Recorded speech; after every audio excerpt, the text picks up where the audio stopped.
Il y a une erreur qui est faite par absolument tous les débutants qui veulent lancer leur première formation en ligne, c'est qu'ils fixent un prix pour leur formation qui est beaucoup trop bas et ça fait que c'est très difficile de bien gagner. Alors dans cette vidéo, je vais t'expliquer comment tu peux fixer le prix de ta formation pour bien gagner. Si tu ne me connais pas, je m'appelle Julien et sur ma chaîne, j'aide les gens qui veulent créer leur formation en ligne et bien en vivre. Alors d'abord, pourquoi c'est une erreur d'avoir un prix qui est trop bas pour sa formation? Parce que après tout, les gens en général préfèrent acheter des choses qui sont moins chères. Donc si on a un prix de formation qui est bas, donc ça va être plus facile de le vendre et on va avoir plein de gens qui achètent notre formation et donc le fait que le prix ne soit pas cher, ça va être compensé par le fait qu'on va avoir plein d'acheteurs, donc plein d'acheteurs fois un prix qui est très bas, ça va quand même faire un revenu qui est assez intéressant, pas vrai?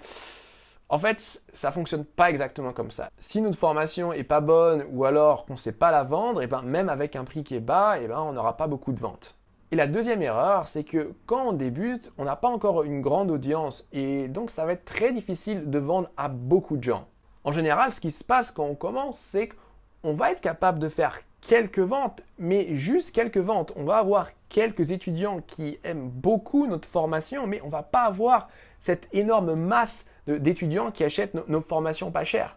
Donc le modèle prix pas cher et plein d'étudiants, c'est un modèle qui ne marche pas pour les débutants.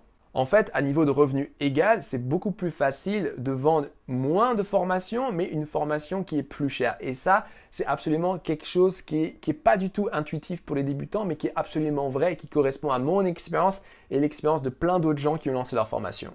Une autre erreur quand on lance sa première formation en ligne et qu'on veut déterminer le prix, c'est qu'on étudie un petit peu trop la compétition et qu'on base le prix de notre formation que sur la compétition. Alors, c'est vrai que les étudiants potentiels vont comparer les différentes formations, mais le gros avantage d'une formation par rapport à d'autres produits, c'est qu'en fait, c'est un produit qui est assez difficilement comparable. Donc, ce n'est pas comme si, par exemple, on allait à la bourse et qu'on voulait aller acheter l'action Renault. Et puis, l'action Renault, c'est un produit, c'est un actif qui est très déterminé. Donc, il a un prix absolument exact. Pour les formations, chaque formation offre quelque chose qui est légèrement différente. Donc, les gens n'ont pas vraiment vouloir comparer exactement.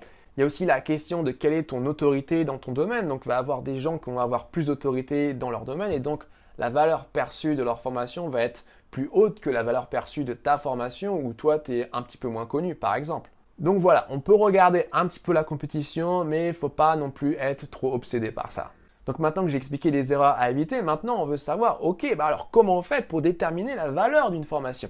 Alors il faut bien comprendre que les gens qui achètent une formation, ils cherchent à atteindre un objectif. Et cet objectif a une valeur. Par exemple, si on crée une formation pour trouver un travail dans une certaine industrie, ce travail, il a un certain salaire sur le marché, par exemple 30 000, 40 000, 50 000 euros annuels. Donc par rapport à ça, on va avoir une valeur de référence par rapport à l'objectif que les étudiants cherchent à atteindre. Dans d'autres cas, ça peut être un petit peu plus difficile d'assigner une valeur numérique à l'objectif à atteindre. Par exemple, si on vend une formation pour faire de la photographie, mais de la photographie amateur. Donc le but des gens qui achètent cette formation, c'est de faire des belles photos. Mais comme c'est quelque chose d'amateur, il n'y a pas forcément une valeur exacte en termes d'argent. Par contre, dans ces cas-là, il y a très souvent des objets que les gens vont acheter pour atteindre l'objectif. Donc dans le cas de la photographie amateur, les gens vont acheter un appareil photo et cet appareil photo, il a une valeur. Par exemple, ça peut être 300, 400, 500 euros.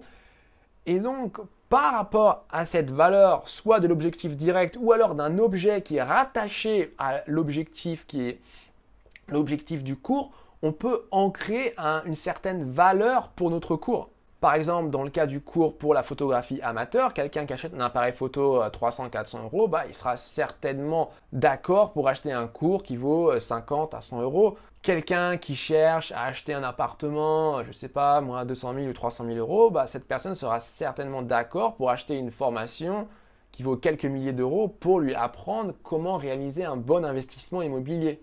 Donc il faut vraiment se baser sur la valeur de l'objectif qui sera atteint grâce au cours pour fixer le prix du cours. Notre formation, c'est un investissement, on paye un prix, mais pour obtenir quelque chose qui a encore plus de valeur. Donc tout ça, c'est bien joli, mais est-ce qu'on peut avoir des exemples un peu plus concrets pour fixer le prix de notre première formation en ligne? Alors, il y a quelques gammes de prix. Entre 10 et 100 euros, c'est les cours qui sont vraiment pas chers.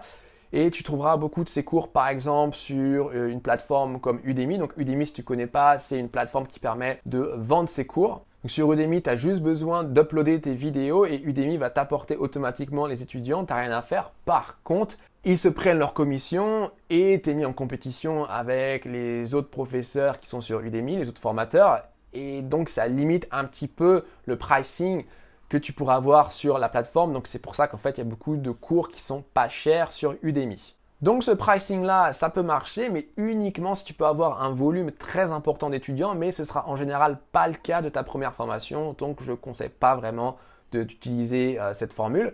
La deuxième catégorie de prix pour les formations en ligne, c'est environ de 100 à 500 euros. C'est le milieu de gamme. Donc, il y a une étude qui a été faite par Teachable, qui est la plateforme que j'utilise pour mes formations en ligne. Et sur Teachable, en fait, la plupart des gens qui créent des formations vendent leurs formations à peu près 100 euros.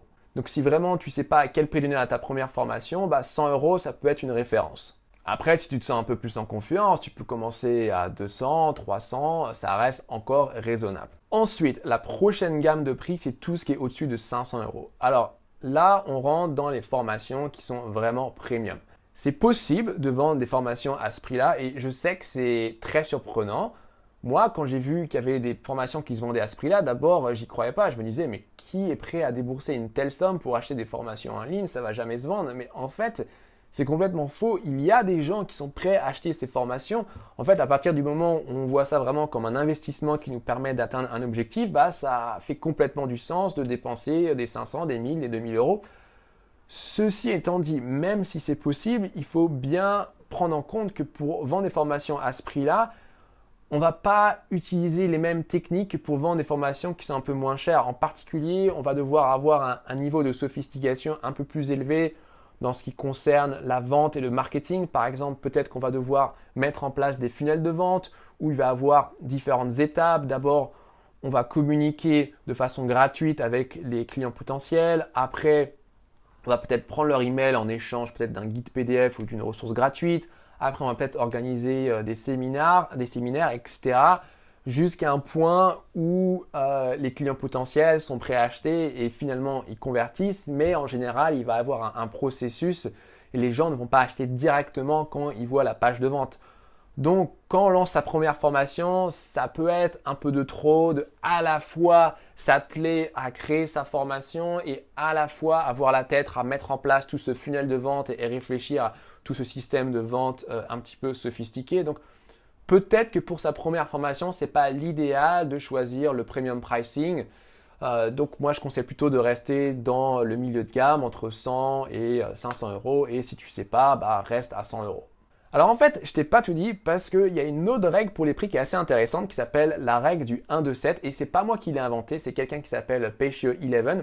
Alors si tu es familier avec le domaine de la tech et un site qui s'appelle Hacker News, Patio11 c'est quelqu'un qui est très populaire sur Hacker News. Si tu connais pas Hacker News, c'est pas grave, mais enfin voilà, c'est juste pour dire que c'est pas moi qui ai inventé cette technique, mais en gros, ce que conseille cette personne, c'est donc par exemple, admettons tu commences avec ton premier prix, tu es à 100 euros. Donc tu vas avoir une offre de base qui est à 100 euros.